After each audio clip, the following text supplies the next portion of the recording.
many tonight, their dinner table may not have looked as full. Not because they weren't celebrating the holiday, but because there's a limited amount of grocery stores in their area and food can be hard to come by.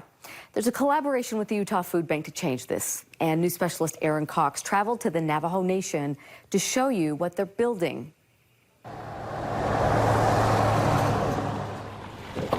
It's a rainy day at the Aneth chapter in southeastern Utah. We got chicken, milk, pie, apple juice. But that doesn't stop volunteers. Package everyone's food and give it out. TJ Redhouse has volunteered for more than 5 years. Well, at first, we needed food.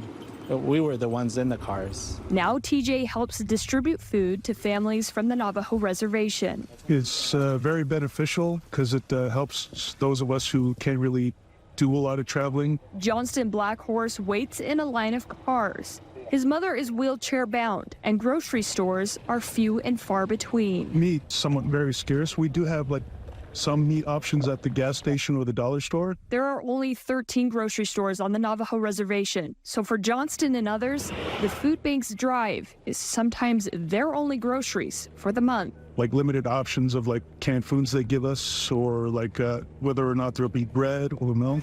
They help 80 to 90 families once per month, but they're working on a new location that would help provide supplies daily. Thank you. Thank you.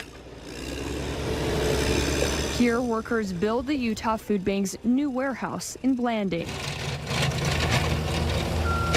This was something that needed to be done years ago. Jeanette Bott, CEO of the Utah Food Bank, says the Navajo Trust Fund approached them asking for help. They are building 2 pantries, one in Montezuma Creek and another in Monument Valley. This is where they'll walk into the new food pantry. They'll check in at the front desk right here, and then there's an area for their kids to play while they pick up their food supplies.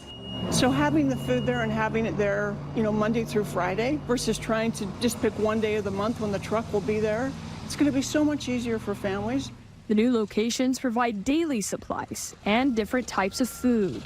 We didn't have no breakfast, lunch, or dinner. Anna Tom remembers busing to school in Blanding at 5 in the morning.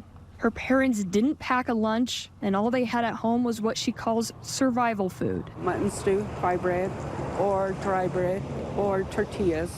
Those are our everyday foods. Fresh fruit and vegetables were hard to find. You go to Cortez or to Farmington, that's about 2-3 hour drive, and then you have Moab. Anna grew up eating dried foods. When canned foods were introduced, the amount of sugar preservatives brought health challenges. 1 in 3 with the Navajo Nation are diabetic or pre-diabetic. We are raised with dry stuff, and we didn't have no diabetes. Anna says her doctor recommended going back to eating dry food, a diet she and others hope the Utah Food Bank will help with. My parents have a special dietary needs, so they have to eat either chicken or lean meats. Okay, I'll let them know too. Okay. Hoping to find food for their families. Rice, peaches. On more than just one rainy day of the month. We are so humbled to be part of this, to bring this service to this county. In Aneth, Aaron Cox, KSL 5 News.